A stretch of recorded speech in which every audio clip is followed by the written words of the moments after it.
Well, good morning, everyone. It's Tuesday here on Inspiration for Today. Glad you tuned in. We are going to carry on with the theme that we started yesterday, and it's just a little two-day theme, but it's learning from God's creation.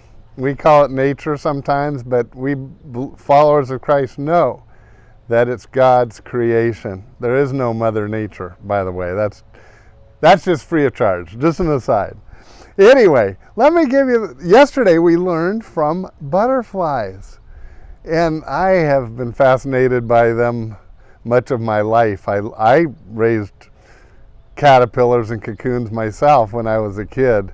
And maybe I'm going to help my grandkids do the same. I think that's a great project that I enjoy doing with them. Anyway, today we're going to learn from something smaller. Smaller than a butterfly? Yeah. It's called the ant. Now, the ant is in Scripture. And we're going to apply this Scripture right off the bat. It's found in Proverbs chapter 6, verse 6 through 8. And God says in His Word, He says, "Go to the ant, you sluggard. Consider its ways and be wise. It has no commander, no overseer or ruler, and yet it stores its provisions in summer and gathers food at harvest." Evidently, God says there's a lot you can learn from the ant. By the way, just a trivia fact that I ran across. Of course, I think you'll get it now that we've already started our study for today. But what animal in all the world has the cumulative most weight? What weighs the most? And you might think elephant or whale or something. No, it's actually ants. There are so many zillions of ants around the world that is the most cumulative weight of anything that breathes. Let's put it that way. Now, what are the things we can learn from the ants? So many. And I know they're a pest. Hey, I've sprayed for ants. I don't like ants. I don't mind them outside, but I don't want them in my house. But they're amazing creatures.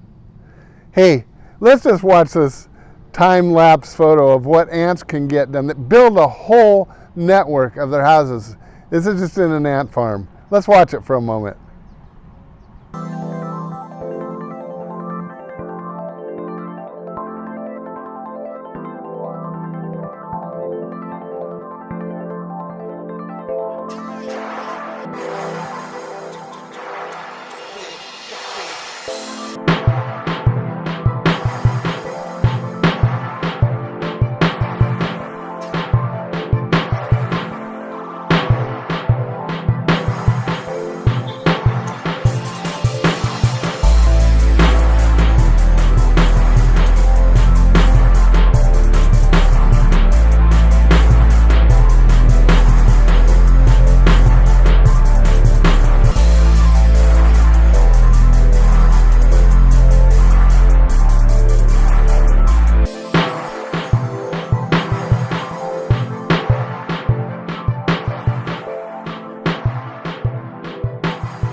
Isn't it amazing how much the ants get done? And who tells them what to do?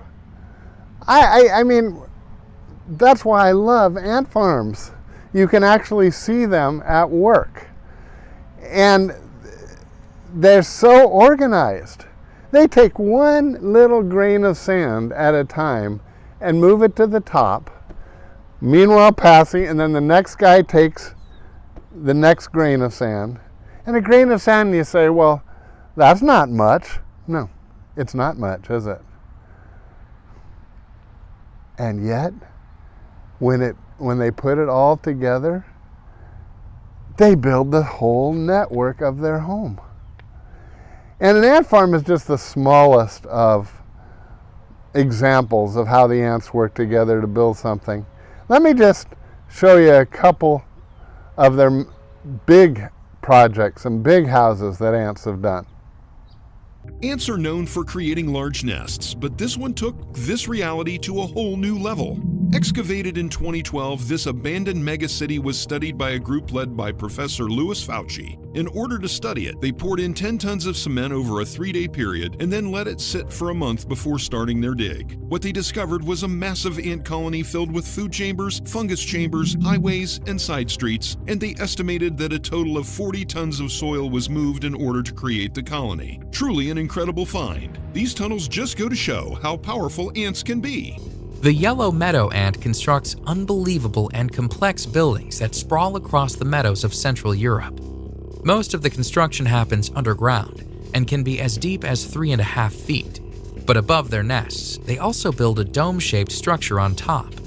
This dome-shaped structure regulates the temperature of their underground nest. Furthermore, the top of their nests help to protect the chalk hill blue butterfly. The ants provide protection for the butterfly, and in exchange, the butterfly provides them with a sugary substance that they use as a food source. Just like a human home, an ant colony can be devastated by the waters that come from major floods and hurricanes. However, rather than pack up and stay at a hotel 2 hours down the road, fire ants typically make what are known as ant rafts. On the bottom, a layer of ants will serve as the base to ensure that the rest of the ants don't get wet.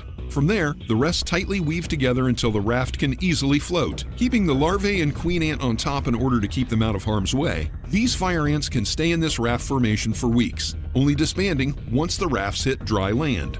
From there, they will find a suitable area and create an entirely new colony that they can call home. Yet despite the raft being an ingenious invention, it is far from being completely safe. That's because fish and other aquatic animals will often pick off the ants as a quick and easy food source, and if enough are eaten, the entire raft will collapse. Additionally, there are often scenarios where the ants will not have enough time to form rafts due to the flooding occurring too quickly.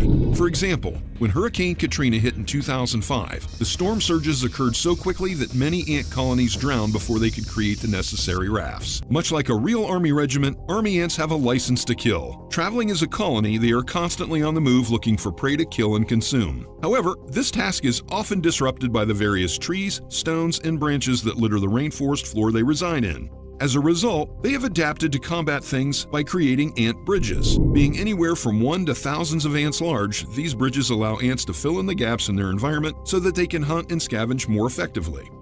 Aren't those amazing things? I'm amazed. I shouldn't keep using the word amazed, but I am at what ants get. Now let me just list a couple of lessons that we can get from the ants. Hey, first of all, they get so much done. But secondly, they cooperate with each other almost perfectly, it seems. And yet, I don't know how that happens, but they do it. And then on top of all that, they get so, well, I did say they get so much done. But I'm fascinated by that because it's so little at a time. And so for me, the lesson I get from that is if I have a big project, the thing I need to do most is just get going and do a little at a time, but keep going. We used to say, if you got a big thing, just take it one bite at a time. I think just move one pebble at a time. But God says, don't be lazy. I mean, they store up. They work hard when they can. They store up for the winter. I don't know how they know. I don't know how it's passed along. I don't know any of that. That's all miracles that God has put in. If God hadn't built that into them, there'd be no ants today because they wouldn't survive. But God has allowed them to be an example to us. Proverbs 6:6. Go to the ant, consider its ways, and be wise. My prayer is that today we learn from the ants. If we have something we're supposed to be doing, let's just do it. One pebble at a time, but get going. Well, God bless. Have a great day. We're going to have a different type show tomorrow, and I think this whole week's going to be a blessing to you. Thank you for tuning in. I consider us a family, and I love sharing with you. Thank you for that privilege. Bye.